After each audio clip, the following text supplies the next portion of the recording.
Hi guys, welcome back to my YouTube channel. Please like, share, and don't forget to subscribe. Isithembu lesi asiwona omunye umshado. I never lied ngokuthi ngifuna isithembu. I cannot be punished ngokuthi ngenza isithembu. Guys, I understand like in a Zulu culture, isithembu is something big or they follow isithembu, but as being honest, guys, like let's be real. Umusa akasafuni isithembu, umusa sekaphethe umjolo.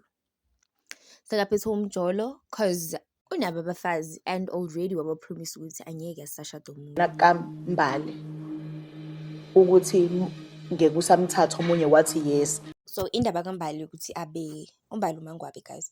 Indaba ukuthi uMangwabi abe distant from uMusa started khona lana because bebapromisana inkathi bayi-2 ukuthi uye unumber last angeke asathatha omunye.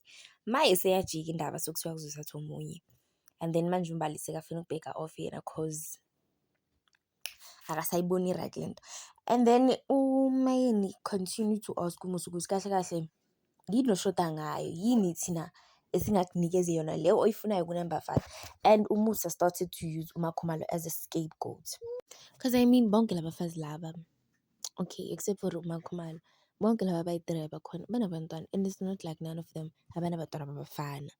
Bekuzo-understand-eke if ever bekafuna indlalifa. So banayo indlalifa, so what more does he want? He further on wa-threatenish uMayeni, amtshela ukuthi I know very well ukuthi wena ngeke uhambe, you just threatenishing me ukuthi uzohamba kwafika number 5. Umayeni wavele wathi you know very well ukuthi mina just because ngihlale nawe isikhathi eside don't take me for granted. Ngiyakwazi ukukushiya. Like kubo bonke abantu lana kulesithembu umuntu ongaseka yi-enjoy lento uMacele, guys, the first wife. uMacele, guys, bamhithe 3 times, baletha abafazi 3 times. So I don't think number 5 uzomhitha. And that's why she doesn't care. She even asked uMayeni ukuthi if ever uMusa uyahamba ephrekisa ngaphandle sho ukuthi uzohamba nakhona. Umayeni was like, I'm going because I like uMusa is not satisfied. Like akazi ukuthi ufunani, and lokhu uthi uzama ukuprotecta umndeni wakhe, uzama ukwandisa umndeni, but it seems like uphethe umjolo kakhulu. Like uphethe umjolo, and kulo mjolo wakhe instead of ukuthi asho kahle ukuthi yazini mina just ngithanda abafazi, asho kahle. Yena uvela ayivale ngokuthi ngifuna ukuthola number 5 because after number 5 kuzoza number 6. If ever it was so easy for number 5 ukuthi afike, number 6 uyohlulwa yena. Like let's be honest. And by the way, guys, number 5 sekakhona. Let me show you a pic of her.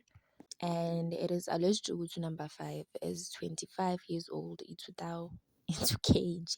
So guys, nangulo number 5 wakhe uthi bangahamba bonke asalena. Bangahamba angibaficanga mina bengenamadoda. At this point, I do not recommend this temple, guys. Thank you for watching.